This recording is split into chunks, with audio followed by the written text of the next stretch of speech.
Hello' everyone, মোৰ জীৱনৰ অন্য এটি পৃষ্ঠালৈ আপোনালোক সকলোকে স্বাগতম। নমস্কাৰ, মই গুঞ্জন। আজি ৰাতিপুৱা কাম কৰি থাকোঁতে মই আলোচনী এখন পালোঁ। ব'লক আজি আপোনালোকক দেখাওঁ। বাহিৰৰ পৰা একদম ধুনীয়া ফিৰফিৰীয়া বতাহ মাৰি আছে, লগতে মোৰ লগত এখন আছে আলোচনী। এইখন MCD স্কুলৰ মৌচুমী আলোচনী। এইখনৰ প্ৰায় আজি এটা দশক হৈ গ'ল। এতিয়া 2024-ৰ পৰা পাৰ হৈ 25 হৈ গ'লগৈ। এইখন হৈছিলে 2014 চনত। ব'লচোন এইখনত মই লিখা অলপ কবিতা এটা আছে, আপোনালোকক আজি দেখাম। আলোচনীখনৰ এইটো হৈছে বাহিৰৰ কভাৰটো। তাৰপাছত ভিতৰৰ প্ৰথমটো পেজৰ লেফ্ট চাইডে আছে তেতিয়াৰে লাইব্ৰেৰী আৰু কম্পিউটাৰ ৰুম, লগতে মোৰ নামটোও লিখি থৈছে এইটো চাইডে। এই আলোচনীখন পায়ে মোৰ এটা সপোন মনত জাগি উঠিছিলে যে এনেকৈ দাদা বাইদেউসকলৰ নিচিনাকৈ মোৰো এটা সময় নামটো ইয়াত আহিব, মানে যোনে যোনে ভাল ৰিজাল্ট কৰিছিলে। কিন্তু দুৰ্ভাগ্যবশতঃ তেতিয়াৰ পৰা এতিয়ালৈকে আলোচনী আৰু দ্বিতীয়খন ওলোৱাই নাই। সেইখনেই আছিলে লাষ্ট আলোচনী, যাৰ নাম হৈছে তোমাৰ মায়া বুলি মই লিখিছিলোঁ। গুঞ্জন সন্দিকৈ 32 নম্বৰ পেজত আছে।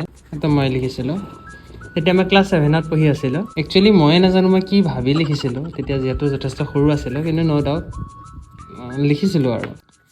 নাজানো প্ৰভু মই তোমাৰ মায়া, দেখিলোহেঁতেন যদি তোমাৰ ছায়া, কাহানী বা যদি দেখোঁ তোমাক আকাশত, মন মোৰ নাচি উঠিব আনন্দত।